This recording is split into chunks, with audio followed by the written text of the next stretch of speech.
Okay, recording is on. I am with Ike Lasater. This is essentially part two of a conversation follow-up to our first conversation. And in that conversation, we talked quite a bit about consciousness and kind of implications for communication and our background with nonviolent communication. And towards the end of last time, we started to get into the other main topic that I'm interested in exploring in these kind of conversations, which is politics and social systemic kind of issues. And so we started to get into that, and this is a follow-up to go deeper into that second topic. And to me, they're related, that how do we bring practices with awareness, mindfulness, consciousness, and language communication into the social, political domain, or at least try to understand what's going on from that perspective. So that's what we're doing today, and very grateful, Ike, that you are up for following up on this. And we were just, as we were kind of checking in with each other before starting the recording here, we were saying that the Democratic convention has just completed last week. The Republican convention online, all this online now because we're in mid-2020 COVID-19 era. And yeah, just started, that there's just so much to kind of that we could talk about related to the politics that's so up in the US anyways, particularly right now. And Ike, you were just saying some things. You were kind of where you're at with that. I don't know if you want to, maybe. So in terms of setting up our conversation, I find this is really important for me more than it ever has been, to look at how do I want to engage more actively in some way on that larger scale of things and bring the communication we work into it. But I think it's really tricky, how not to just add to the polarities and really truly bring something new and different and something that has that sense of moving into a somehow better place. It's not just repeating in a new form the same stuff that's still happening. So anything you want to say that kind of frames it for you in terms of this topic? Well, I could enter it at all sorts of different places, but a thing that I've been adding to conversations is this idea that,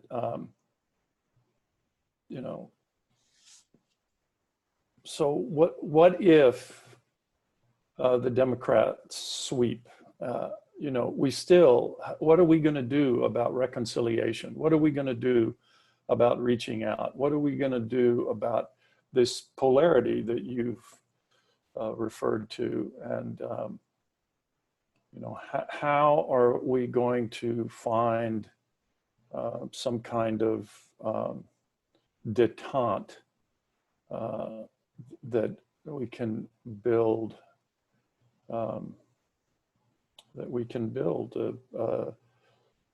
vibrant society that's moving forward, is facing all of these challenges of climate change and artificial intelligence looming on the horizon.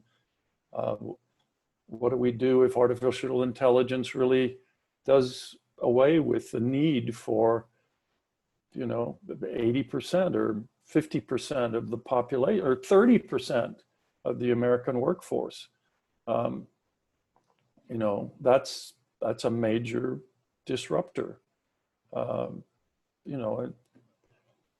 there's a whole list of other real but lesser probability things like asteroids and so on.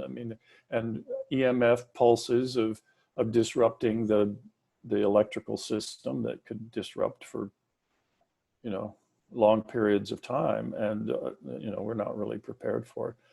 And another virus or a continuation of COVID. We weren't, I mean, COVID is, you know, kind of like an asteroid has hit us or an EMF pulse has hit us, or it's just one of these major disruptors.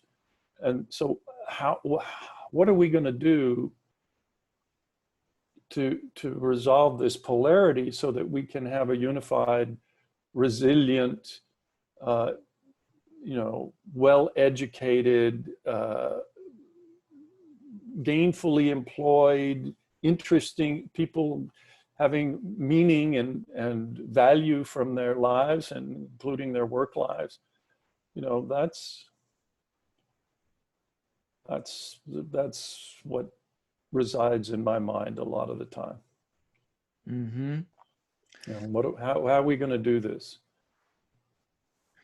Yeah, I think you and I maybe in the past have had the conversation around the evolving from tribal kind of warfare and the kind in group and intergroup kind of conflict and othering, and the possibility maybe now, or the necessity based on the level of challenges we're facing, of having a sense that that all of humanity is the in group. Yeah, that we don't see like all these differences as kind of the other we need to fight against in a kind of, and the way we've done it in the past for all kinds of survival and evolutionary reasons, right? That's just the way things evolve. But that now we're at this point where if we can't find a way to all cooperate, or enough of us cooperate, which is one of the superpowers of humans, I think, right? It's like using our intelligence, but in a way that we actually work together.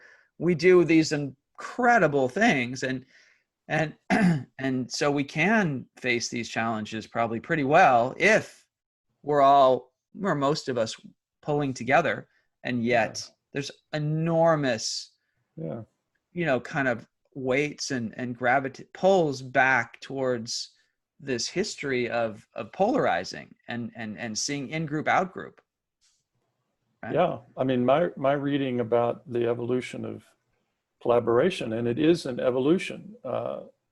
Maybe some of it is in the DNA, but also a lot of it is about cultural evolution. And that's what I think you and I are really involved in this communication thing, is evolving a culture, evolving memes of learning so that we can keep up with this accelerated rate of change that that you and I are in the middle of, that our listeners, our contemporary listeners are in the middle of. If someone's looking back 50 years from now, you know, we'll find out whether I won't find out. Maybe we'll find out whether we made any sense. But anyway, my reading of some of the books on collaboration and the evolution of collaboration is that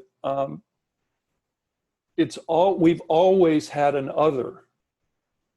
And it's been one religion or another, one town against another, one area against another, religions, you know, all of these others, so that we can, so that people will mobilize and will reduce the conflict internally and direct it externally. And so now what are we going to do for these big major things with this connected world that we live in? That's the way I phrase it. You know, what are we going to do when we don't have the other to, you know, and Trump has taken us back to, and he has a hardcore, you know, 38 to 40% of the polled electorate, potential voters that are in this kind of view. And the left is not immune to it either. The left is also the progressives, or whatever you want to call the left. There's a big body of them that are othering. So it's this, you know, how do we bridge the gap, you know, of this propensity to other? So I mean, that's to me the next evolutionary step in memes. It's thoughts that transfer from mind to mind, is what I'm using when I say the word meme, not not the way it's used on the internet. And these thoughts that are transferred mind to mind, how do we build a memeplex that the weight of humanity has bought into, so that we don't end up killing ourselves? And one of the things that just to bring you up to date on my thinking is that my reading now indicates that the problem is not overpopulation. The problem now is going to be declining populations, and that all of the industrialized Japan, U.S., Europe, are all, and China, the big countries are diminishing in population. They're below the replacement rate, and that even the poor countries that have always had higher rates of birth, that they are even now declining steeply. So, older population, I mean, so that's a whole nother set of problems that have to be fed into this and have to be worked through using, presumably, communication and war is a kind of communication. I mean, genocide is a kind of communication. So, but what communication are we going to choose? Are we going to choose those kinds? And, okay, that group, we don't agree with that group, well, let's nuke them. Let's send the military in and let's just, have massive slaughter. Not that I see that as an imminent threat, but it's certainly something that humans have done in the past. Yeah, a strategy. Yeah. So even interesting that population, maybe not, it's a big factor to deal with, but it could even be decline versus too many people. It could, but population is one of those big challenges. And now the optimistic part of that is as the people who have standards of living below the U.S. and Europe and some of these other countries, that there now be room for them within the ecosystem of the earth for them to have and grow into those kinds of standards of living, as the numbers of people, total numbers of people on the face of the earth reduce. But that's the most optimistic thing about that I can pull out. Yeah, it's nice to find some things to be optimistic on that level. So you talked about memes and memeplex and transfer of memes culturally.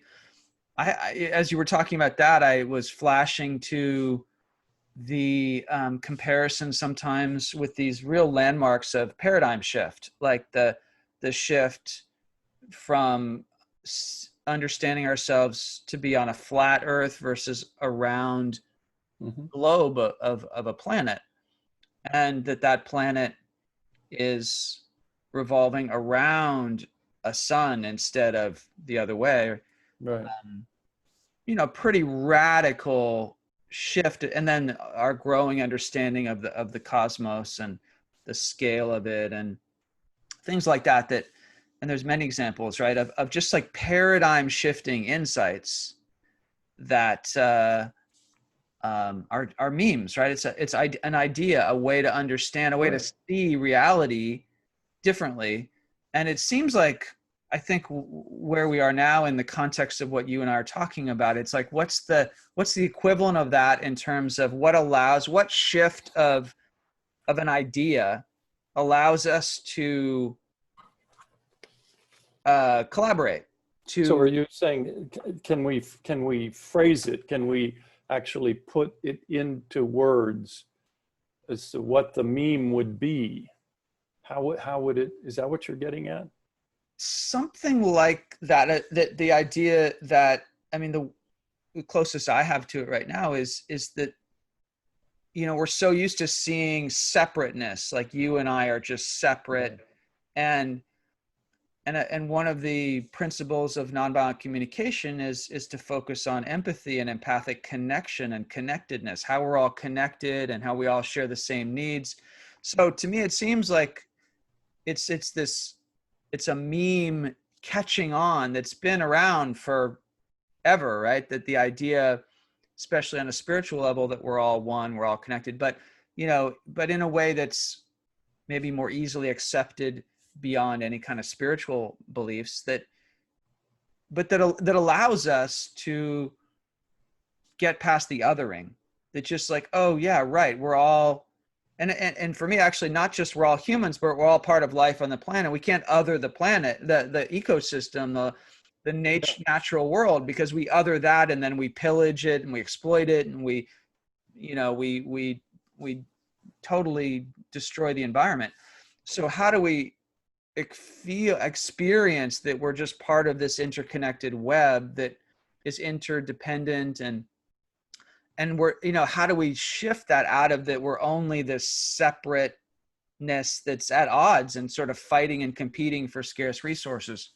So it seems to me it's something like, as enough humans that can kind of make that leap, instead of just a few kind of mystics and monks and Well, yeah. So what are your thoughts on that? Those are my ideas, but what do you think?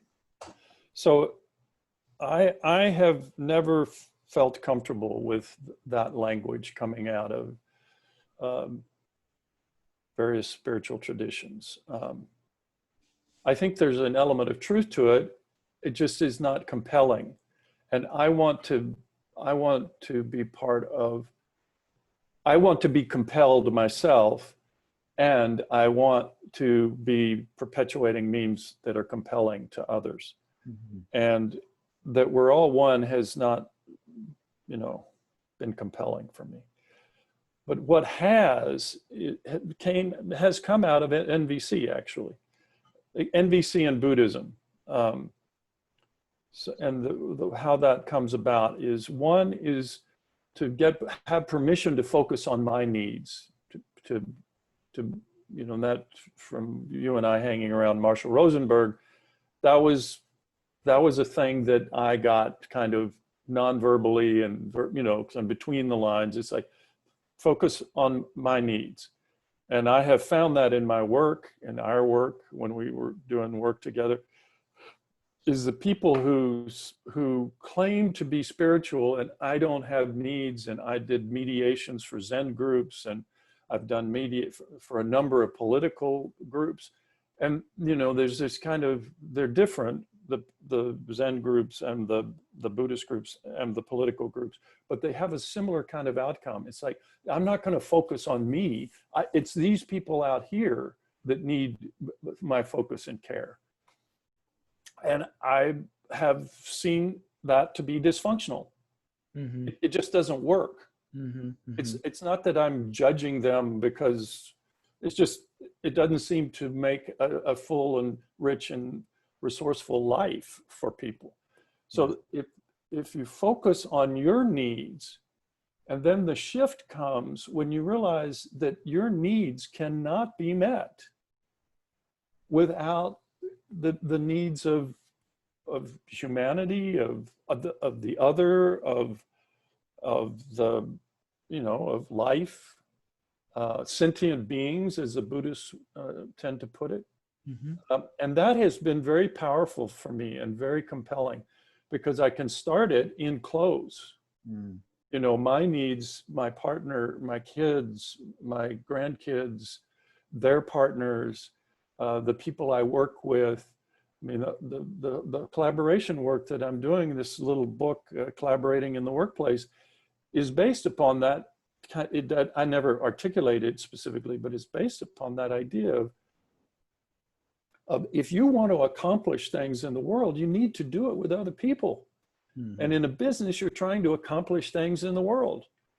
So in order for you to meet your needs, then you do things to be connected with other people. You develop strategies to develop rapport and connection, so that then you can create trust and you can collaborate. So it's it sometimes I think of it as like I'm just, playing with concepts and work, but that's compelling to me. Mm. And I see that compelling to other people, that idea. So let's say it back to you, that what's compelling to you is if we not just, we have this concept of needs, and that we all are trying to meet our needs. right. And that if people are conscious for themselves that there are needs that I'm trying to meet that are different than the strategies that I'm using, Mm-hmm. that distinction between a need that isn't a strategy, and then it sounds like you're saying that if people can really get that distinction and then really look at what is going to meet my needs. Is it going to meet my needs to try to screw over this other person? Is that really going to meet my needs? Exactly. So it's just, and maybe some people would still say, yeah, that's the only way, right? But at least it opens up possibilities if you can create that distinction between a need and the way to meet a need. And then maybe there are other more effective, Marshall would say, more effective and less costly ways. More effective, less costly. To meet our needs. It's not that it's not effective to, kind of, elbow your bargaining, kind of this hardcore bargaining that I would run up against when I was practicing law and litigating cases. And as long as they were not in a repeat environment, those lawyers actually, and the research that I've read suggests that they do better, because they're not dealing with the costs of having to come back a second time and negotiate and interact with people. Yeah, if it's a one-time thing, then you have the illusion that you can just meet your own needs at the cost of other people and you're fine. Right? And that's the prisoner's dilemma that there's so much work and research has been done on. It's like if I defect the first time around, hey, easy peasy, I'm the winner. Yeah. But the second time around, not so much. Not so much. You're not going to have people who are willing to collaborate with you to avoid the worst case, which is to really get screwed in the game.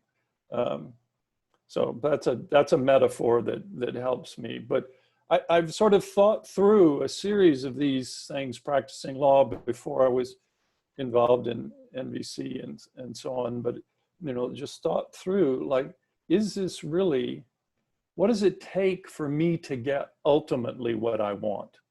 The love and connection, the intimacy, the sense of meaning, and the research shows, and my experience is that after a certain level of income, the next marginal dollar doesn't bring you much more. It's like, so if we can get to a place to where people are fed and housed and engaged in meaningful activity, why can't we have a meme to where people see, and the Buddhists call it interconnectedness. And when I first heard it, I didn't understand what it meant. And then I sort of, and so I've developed my definition is the one I gave using needs of interconnectedness, is realizing, if I'm going to get my needs met, I got to treat my partner with care and with attention and with consideration, and try to understand what her view of things are, and not just elbows and knees and kind of storm around. And if I want to have an ongoing relationship with my kids, their partners, and their kids, my grandkids, I've got to be in a dialogue. And if I'm going to be in a dialogue, I've got to be willing to be changed by their input. And I love that. That is the engagement to where I see the world differently as a result of some kind of interaction is now a gift to me. It's like this, it's like a dopamine explosion, which, before I was so into being right and, my poor kids up until about, their teenage years.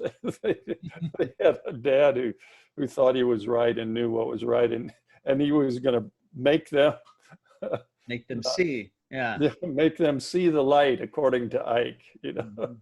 Not particularly a way of creating an easeful flow of love and connection. Yeah. So I really like what you're saying. And just to tie it explicitly to that sort of social political realm and all the differences, and which are really seem so accentuated now about beliefs, the different beliefs people have on all kinds of things, that to have the conversation around what are each of our own individual needs that are separate from strategies, that then can explore what are truly the best ways. What does each person really, if they're really conscious in that way, defining consciousness as conscious of our needs, is really going to be the best way or better way? And what are the costs actually of our current strategies? So just to be able to have that kind of conversation with people that we have all these intellectual differences with could open up more that interdependent behavior that could allow us to collaborate and cooperate and face all these challenges together, right? So that's what you're saying, yeah? I think so. And so to make it concrete for the listener, it's like when I find myself in an engagement, whether it's, reading or, watching a newscast or something, or one-on-one with a person, I find myself in an engagement with them, and I dismiss what they say, and I just write them off. And I actually have this kind of motion in my mind. It's like, screw them, they wrong. wrong. That is now a cue for me, an alert for me of, okay, what, and to come back and to do my work, to find out what my needs are, because there's some pain there, there's some hurt or suffering in me that's in distress, pushing away. Yeah, it's like I don't, and I'm, I don't want to put the effort in, or I don't want to do whatever. I just am exhausted. Blah blah blah. I've got, good reasons why I don't want to engage. But how can I do my work? Not think they have to do their work. They have to do the changing. Mm-hmm. But how can I do my work so that I can engage them in a way that we can find together a way that is satisfying to them and satisfying to me. And this gives this technology really of focusing on needs in this way, needs versus strategies, is a way to do that self-inquiry, right? Yeah, it's self-inquiry, and so it's a series of mediations, in the terminology that you and I developed. It's the mediation with the voices in our heads, because there's always a part of me that, it's like, screw them, blah, blah, blah. And then, and when I do my work, that voice is relaxed and calmer and is confident that I'm not going to, that this pain and hurt that I have is going to be dealt with. That's been my interpretation. And then, so that's a mediation between two voices and trying to find needs that will satisfy both, and then strategies that will meet both those needs. So then that's the same model with when I'm got this other going on. And frequently my work with the other is, I don't actually get to talk with the person, but in your head, dealing with the other in your head. Yeah. And sometimes I do it with a practice partner, but yeah, I mean. But all that, this is a concrete, the beauty of the nonviolent communication work is it gives a doable, language-based way to kind of open up different ways of seeing things, responding that might be more effective. And I just also want to underscore something in what you were saying about strategies are not just actions, right? They're also beliefs. So like you said, if you really get in touch with your needs and what other people are saying or doing, and then it could open to new beliefs, new ways of seeing things as a way to better meet our needs. If we see something differently from a different perspective because of a conversation we're having or something somebody's trying to tell us or show us, that, whether it can be strategies, can be beliefs as much as behavior and action, right? And all that can open up if we can do this inquiry around needs. Let me give you two examples that are fresh in my life last month. I read two books that have really opened up my thinking about. One is about immigration, and it's called Open Borders. And it's a graphic, it's not a novel, it's a graphic book. And the guy has done his research and he's on top of the economics. And so he has a compelling issue for being more open in the borders. Then another book that I read called The Meritocracy Trap, which says that we have been very successful in the last 50 years, more than that, since roughly World War II, of developing a meritocracy in the US. And that meritocracy is now self-perpetuating. Because the only people that can afford to nurture their kids with this intense, $10, $50, $100,000 a year for each kid, is the people that have hit the jackpot up high. And he says, but that's also a trap, because for the people that are doing it, for the first time in history, the people that have the money and could have the leisure are now working harder than all of the people in the socioeconomic levels beneath them. And so they're constantly worried about being knocked out. So those have opened up my I don't have answers, and I don't know exactly where I stand on where the open border limit is and the meritocracy trap. I'm not saying do away with what we've done with the meritocracy, but how can we open that up and make it more available? And if it's a meme that's taken on around the world, it could leave a lot of people behind, and it's the wealthy would be able to drive that. Right. So, but those are like willingness to listen, willingness to entertain these other views. I mean, the thing about population that I talked about earlier, that was like, no, this can't be true. I read the book by these two guys. They're not guys, they're, I forget what their profession is, but, they're well respected in their area of expertise.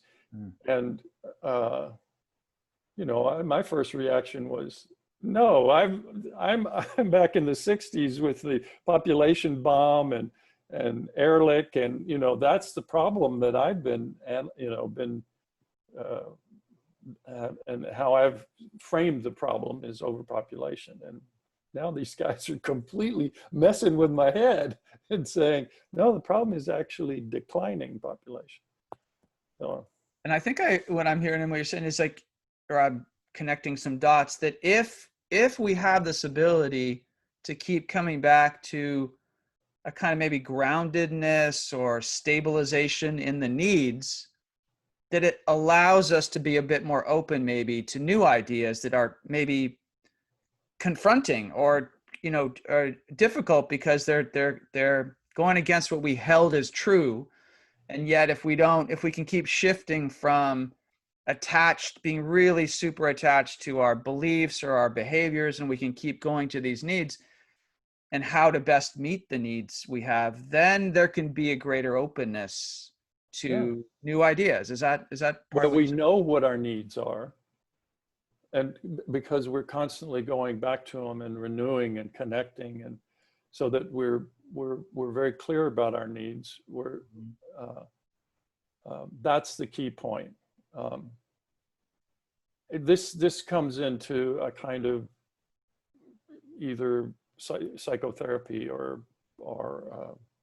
personal growth, or however you want to name it.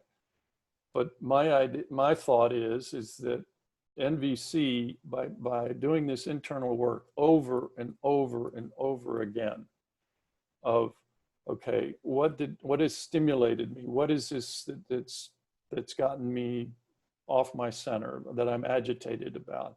And how am I feeling, as a way of figuring out what my needs are? That moment of need clarity that people talk about, I talk about a shift, or opening your heart, or, it's named in different metaphors, is that is the therapeutic moment. I think that's where that you actually can change the neural nets in your brain, that you can some go. kind of healing or actual expansion, Healing, or something. childhood experience. I think that's a big driver that affects us, our entire lives. And, they're very difficult to identify, these patterns that we developed from early childhood, because they're so embedded. And that empathy is a way of identifying the needs, is a way of over and over again, like making a different choice. Like I'm going to choose a different conduct. When this, an example was when you and I were doing all those workshops together, and I would get urgent, and I would then get agitated, and I would interact with participants in a way that I didn't like, and I was always regretful. And then I finally made an agreement with you that you would just, out of the blue, it was like no. Feeling urgent right now? Yeah, you feeling urgent right now? And I remember you did it once with a room with like 250, 300 people. And you just said, Ike, are you feeling urgent right now? and it was wonderful. And then I've written about when my daughter, when she was 14 or 15 years old, asked me am I conducting myself in a way that I want with my son Cam, and she had to interrupt me 3 times. Man, what an amazing tribute to a young woman to interrupt her dad, who's intense and angry and going at it, and she interrupted me 3 times, and she asked me, is this what you want to create with your life, Dad? I get emotional remembering it. And then, and then I said, no, it's not. And I don't know how to do it differently. So I'm going to leave right now, because I'm just making a mess, and I'm going to come back when I can, be more like I want to be. So, but those moments that I think are healing moments. It's like we rewire something. Rewire. Yeah. Yeah. It's some kind of neural rewiring. And that's been my experience in psychotherapy, was like these aha moments when I would, talk therapy and so on. And then I wouldn't be able to explain why the week that followed that would be different.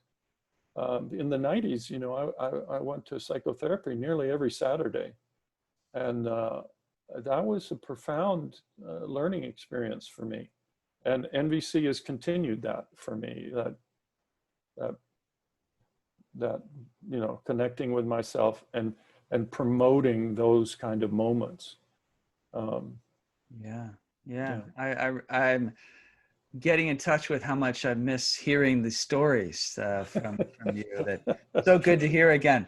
And I want to, as a kind of another direction or related direction, I want to move in with this. There was a segue I wanted to use, but now it's gone. But anyways, it's a place where, well, coming back to the political, yeah. Okay. We can't escape the political. Huh? Yeah. So especially as the Republican convention is online this week, and I watched some of it last night, and wow, I was having a hard time with it. I'm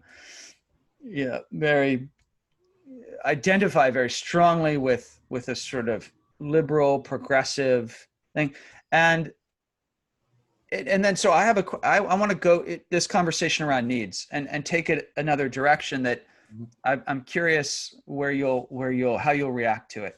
So like I said, I really like this emphasis that you put on like the kind of the individuality of like each of us getting in touch with our own needs and the power of that, how that's and I forget sometimes until I hear you talk about it, that's, oh, right. Yeah. That is powerful to kind of own that as an individual that has needs. And as long as we're making that distinction between a need and a strategy, it can lead us into more and more interdependent kind of thinking and acting, because we can see that we need other people to get our needs met. Other people's well-being is connected to our own well-being, right? So that I really like. And as you know, like my leaning is also in this other direction where, how do I want to say it? Like this shift from the individual to a more collective, like the we, and there's a lot of focus on that now in the progressive side of politics. How do we be more of a community of diverse belonging and inclusion and all that, right? And experience ourselves not so much as isolated individuals, but more as a collective wholeness of community and of diversity, but also a kind of underlying connectedness and commonality as humans. So where I go with needs these days, Ike, is like starting with this, the languaging of my needs and your needs. But then I also find it's very powerful to kind of go, well, they're not really my needs and your needs. They're just needs. They're just needs that we all participate in. And they point to this level of experience where we're all kind of manifestations of something larger, and that to feel we're part of something larger instead of just these sort of separate individuals, and that the needs take us there. And this kind of awareness, like some, different awareness practices that are about more kind of open, expansive mindfulness. We talked about last time, that kind of non-dual awareness where you can just sort of be more with the spaciousness of things, and rather than the kind of separate selfness. And I know some of that you start to kind of lose connection to that languaging, but I want to explore that a little bit in the context of, as we're listening to political thoughts or other kind of like conspiracy theories or whatever we might think, like, oh my God, that is so out to lunch. That is so wrong-headed thinking. But how to find that commonality of connection? How do we get connected? And I like to explore this other way, not just what are my needs and your needs and how do we but something that's more like feeling the sense that we're all part of the sameness that isn't separate. So does that, maybe saying what your problems are with that, but what's your reaction to hearing me talk about that? So first off, the feeling of oneness is something that I experience regularly in my meditation practice, and just in my awe of nature, and awe of life, and awe of this one, wild and precious life. I have not found, I've never heard an articulation of that doesn't come for other people, for sort of for a political movement, or for how we should approach things, that doesn't come across as a should, and doesn't have a person to be able to map what they do with that. So I can give people a map if they're in conflict, for them to hear each other, and to hear each other to the satisfaction of the other, to where then they've rehumanized the person that they're with, and then they're willing to do something together, or at least not fight. So that I can operationalize. But the idea that we're all one and so what? I mean, first of all, we're not. We're clearly different. And so it doesn't sell well. It doesn't sell well in the marketplace of real, the kind of. But there's a very real experience of oneness that I'm acknowledging and that I value highly. But then to turn that into some operational way of running a society and gain, having people have togetherness or oneness, that's where I've just fallen off the cliff over and over again. I just don't see, I've never seen it work. I've never seen anyone articulate it in a way that is operational, that you can operationalize. And if you can't operationalize it, I don't want to waste my time on it. That's where I'm at with it. So you mean that as a meme, maybe as an idea, as a thought, a concept, you don't find it helpful and sometimes unhelpful because it's not operational. Well, and it's not true. And it doesn't, that because we're clearly different. We're separate beings. We're different beings, and so and every single organism that we've ever studied, evolved out of an individual acting on individual. Well, that's not exactly true. Bees and there's some hive animals. Anyway, as humans, let me stick with humans and not talk about all of life. Mm. But for to the big extent, it's individuals working to try to solve their problems of, how can I eat?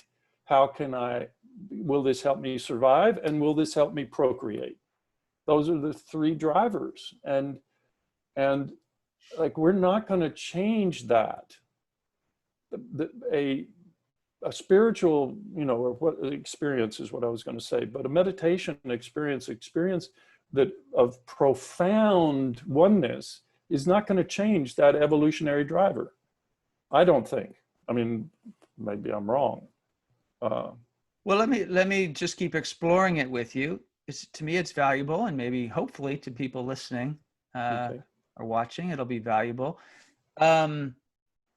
Because here's a place where you and I have historically had some differences, but I think it's interesting to keep exploring. So I as you know, I like the metaphor of the three chairs, right, of mediation.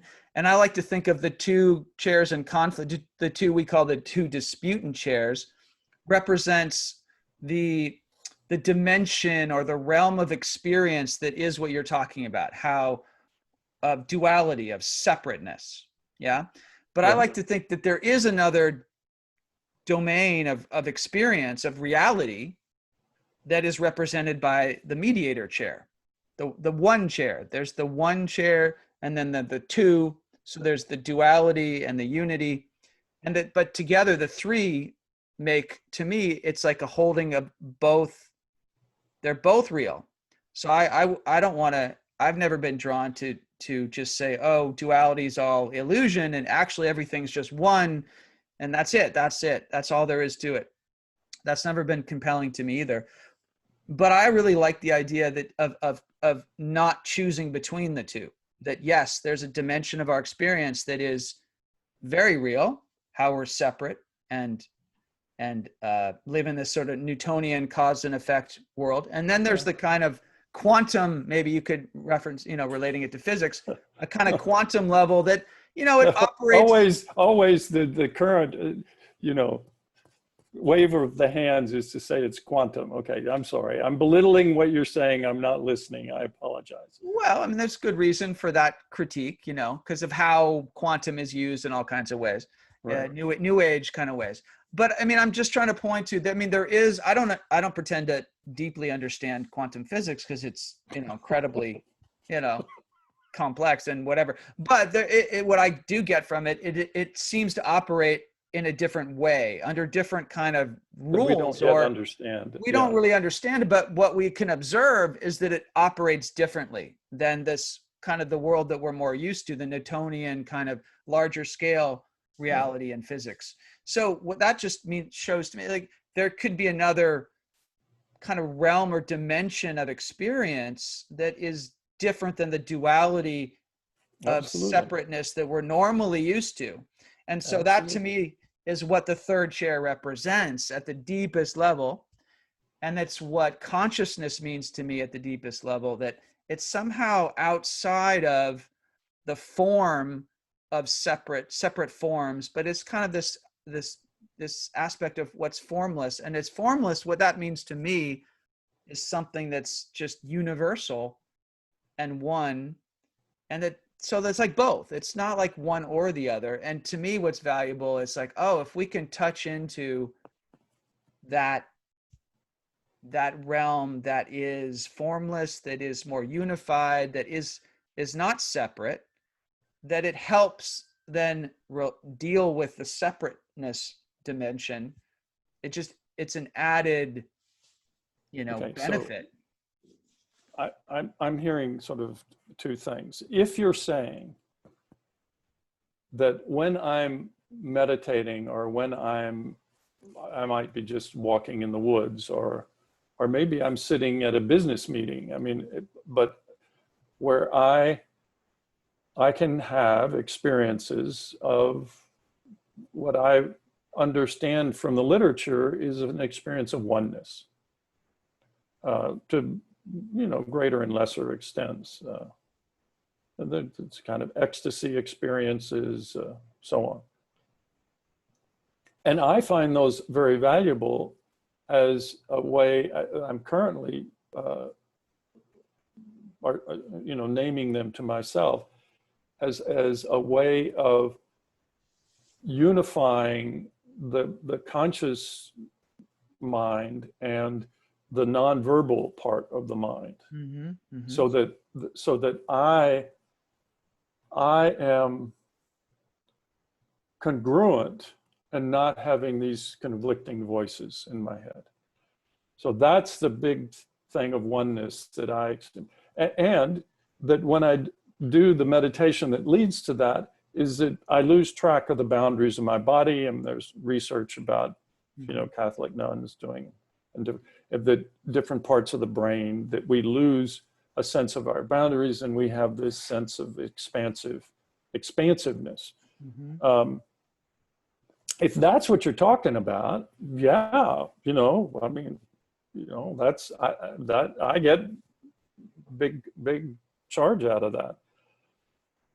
It's the thing that I think you keep trying to point at, that I don't ever hear articulated, or, I was calling it operationalized earlier.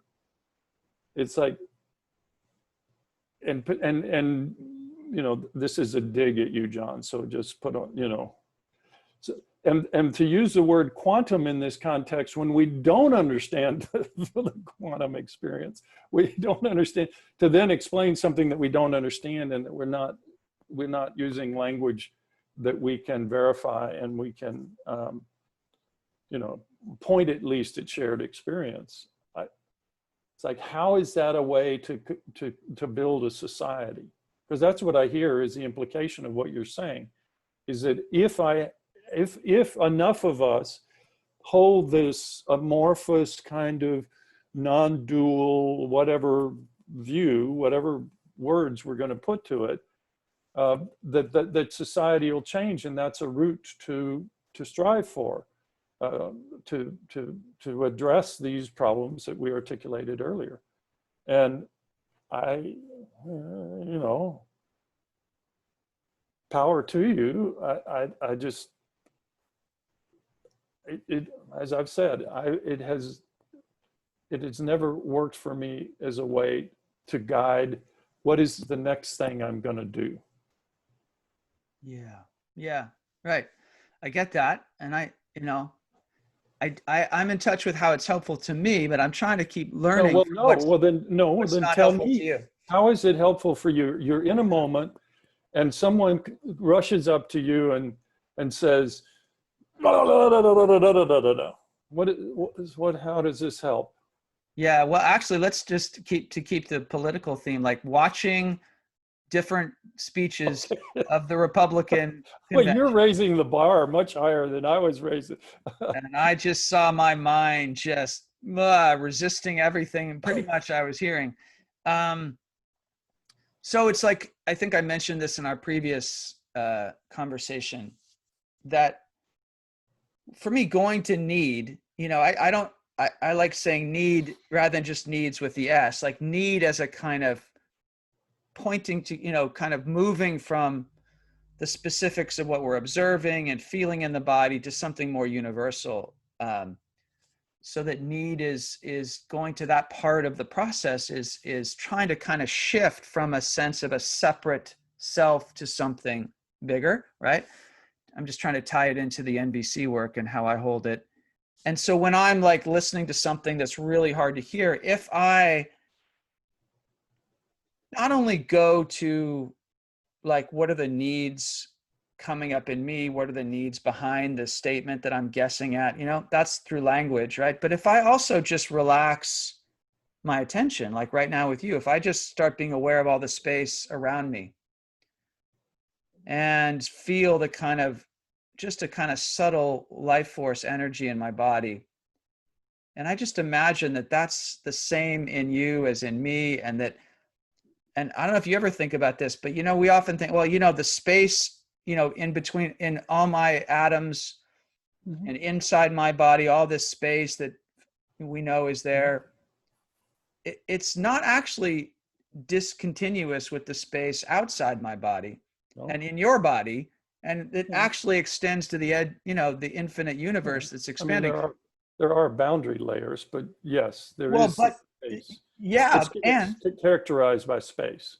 And there's all this space, even in whatever seems solid, there's all this space deeper into. So anyways, the idea that it's all actually just, there isn't like the space in me and the space in you, or the space in this room and the space in your room. It's all actually just one unified space. And that space, that physics tells us, I think, is filled with energy, different kinds of energy.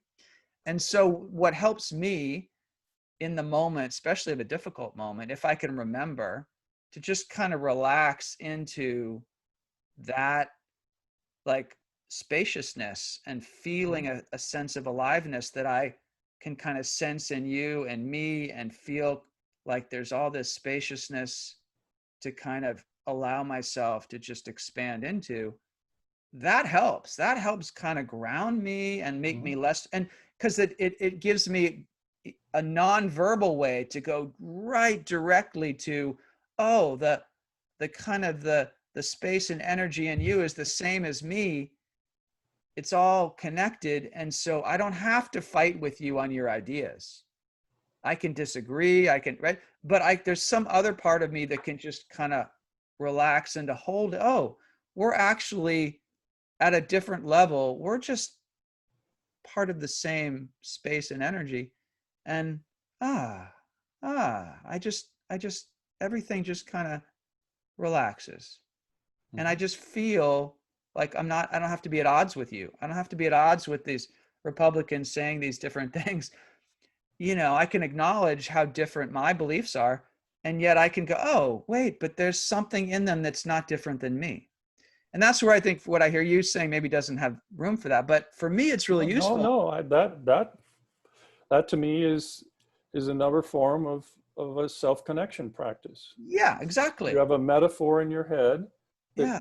that has meaning to you in a physical sense, and that Yeah. when you invoke that image, that metaphor, Yeah. then you experience a physiological response that you've had in the past, that's associated with this reaction that you have to people who are challenging, who are saying things that challenge your way of looking at things. Yeah, exactly. And let me add a little bit about Sam Harris, who you and I both appreciate, that he's very clear. He's not trying, and I'm not trying to make metaphysical claims about reality beyond our own experience of it, but that, purely on a neurological right? That everything we observe, all our sense perception, is the creation of our mind, right?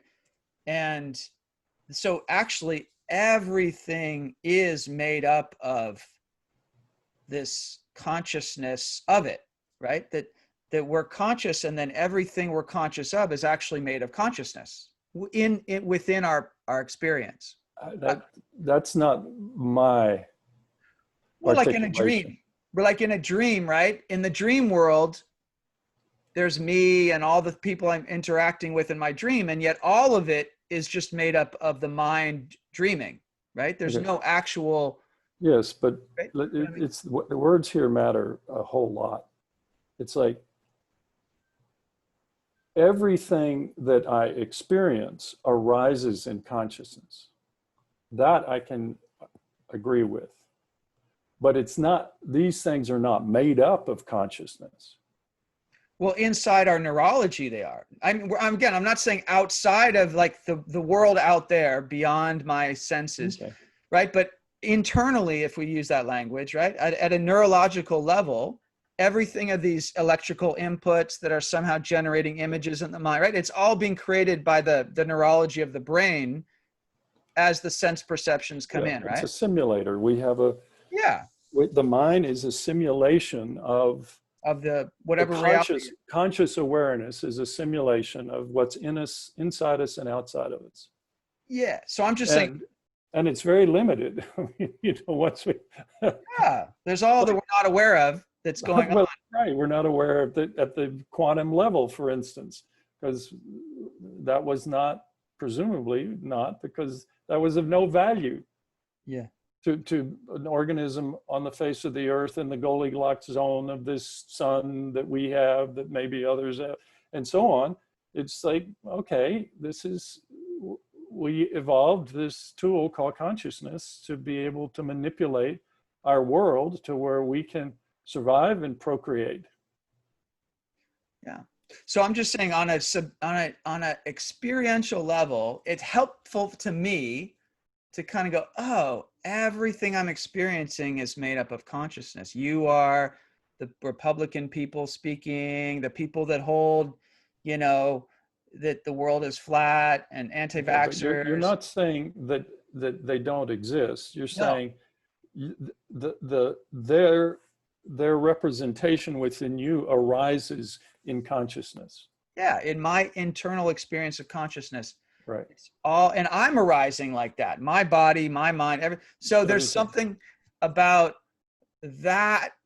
It's like a paradigm shift of kind of, oh, right.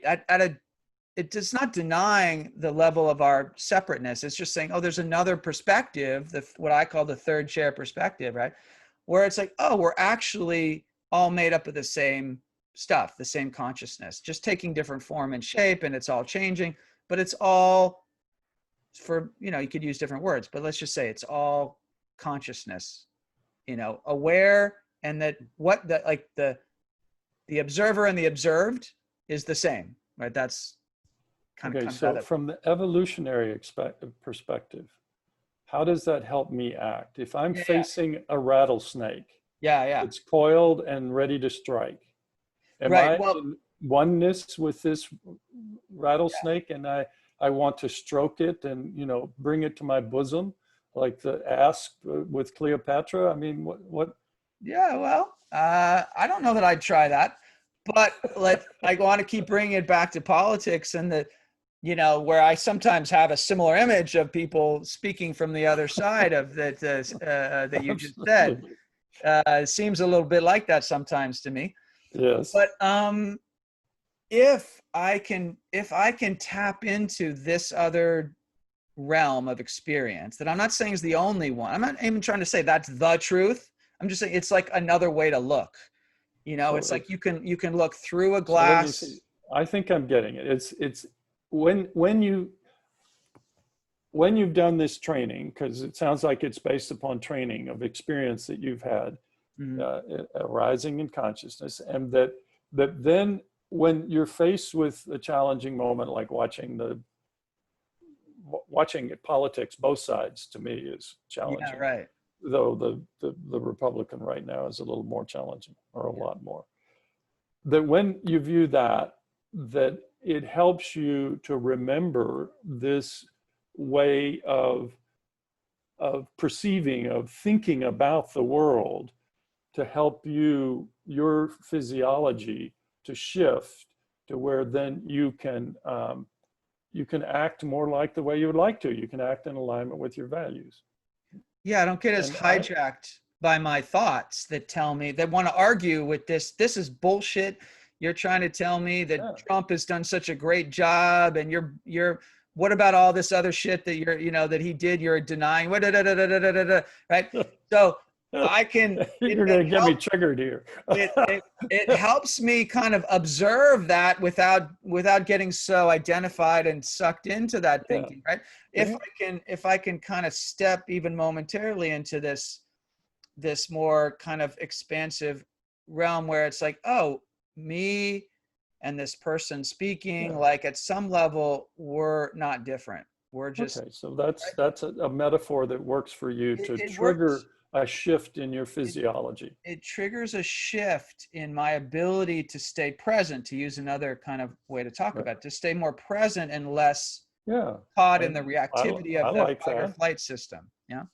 I mean, I believe that, fundamentally, I mean, we teach, in this Mediate Your Life stuff that we developed, we teach the self-connection practice to do something similar. But I believe that, in fact, everyone who tries that on and practices it for a while then makes meaning of it themselves, and they may attach language of oneness, or they may attach other language.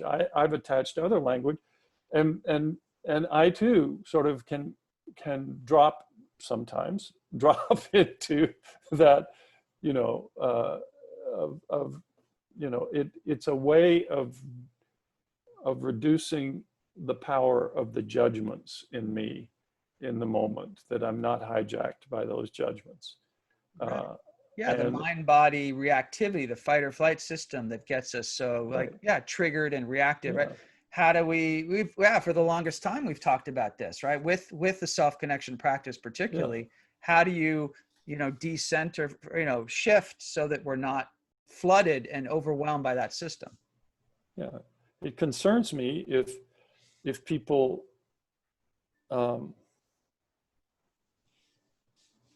I'm thinking of a more extreme example, but the lawyer training in me.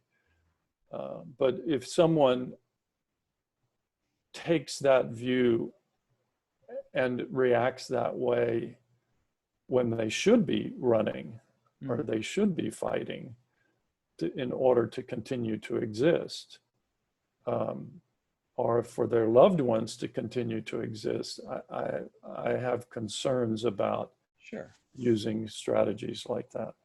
That's why I think that going back to the three chairs, the duality of the two chairs and the reality of that, and that's Yeah, where we live our life. We live our life in the two chairs, right. and this third chair, so just this other dimension, the mediator mind dimension that opens up possibilities. And you and I I, want to have access to that. I want to have access to that.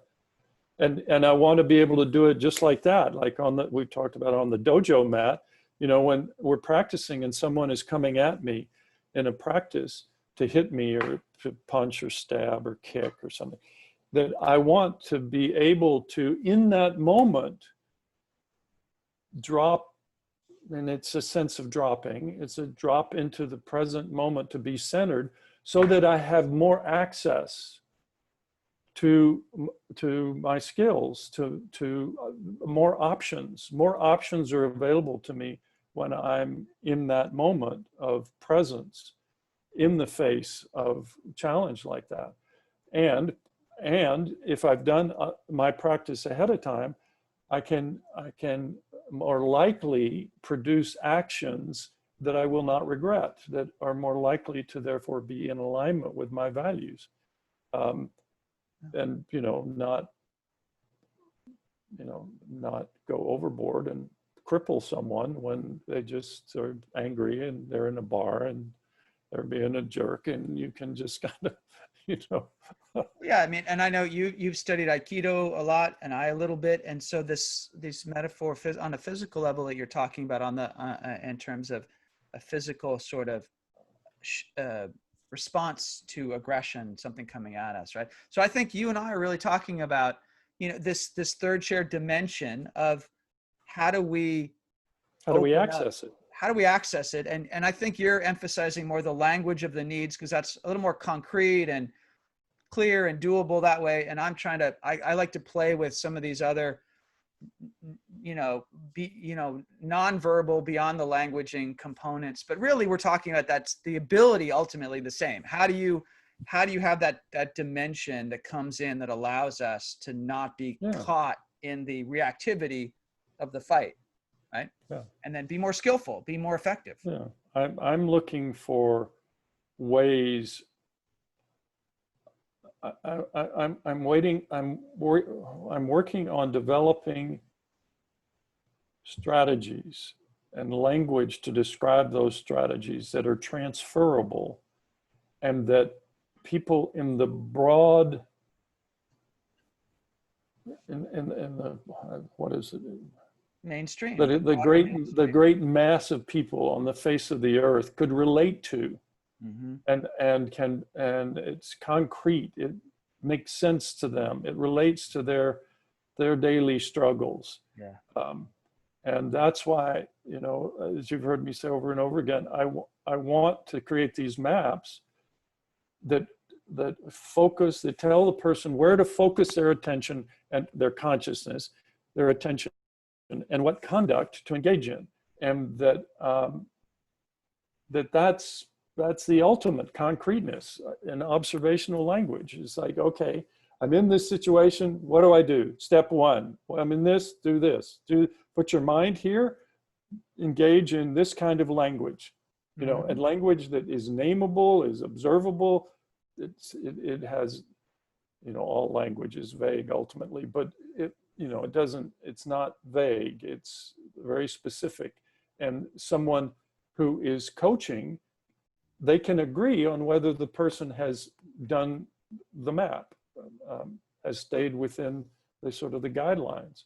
And then once a person does that and learns that, then they do the things that you do. They integrate it with other disciplines, other images, other whatever, because, you know, and you and I have been careful not to say, you know, that being present means a particular route to being present, a particular religious tradition, or a particular, you know, we use the self-connection practice, but that's just one of many routes to that mountain of being present and being able to access these skills when you're triggered by your childhood experiences and the hurt that we keep continuing to accumulate as we go through. You know, you accumulated some hurt last night watching TV by my definition, you know, and then, you know, we work through those, how we work through those. Yeah, these massive differences between us, especially in our beliefs, or well, in our behavior and our beliefs, right? And the hurts that we carry. Yeah. So maybe just in conclusion, is there we've explored a lot, and we started to solve the problems of the universe. Okay. Started with this idea of one of the ideas at the beginning was like, what's the paradigm shift? What's the equivalent of the Copernican revolution, you know, equivalent at this point?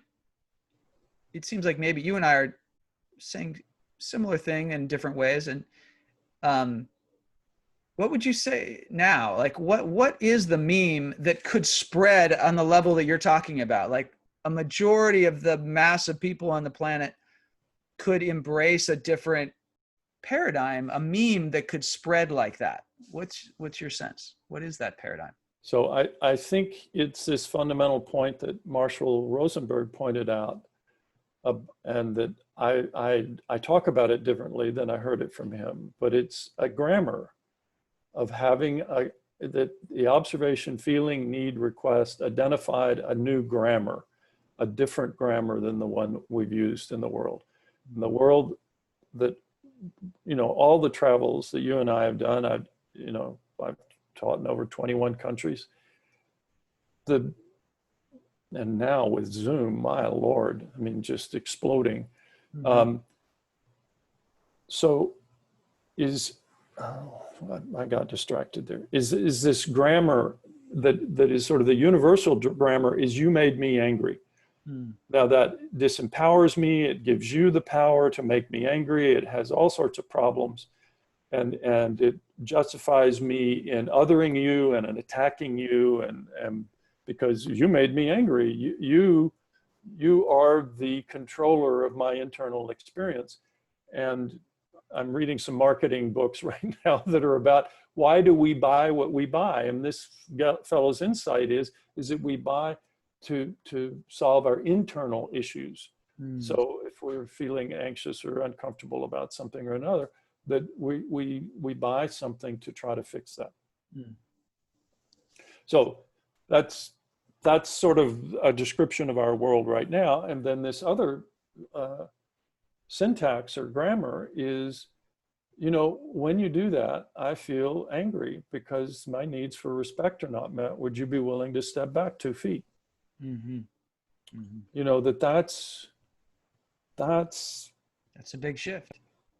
It's a big shift. And when I reflect upon it, I think of it as being trivial in a certain way.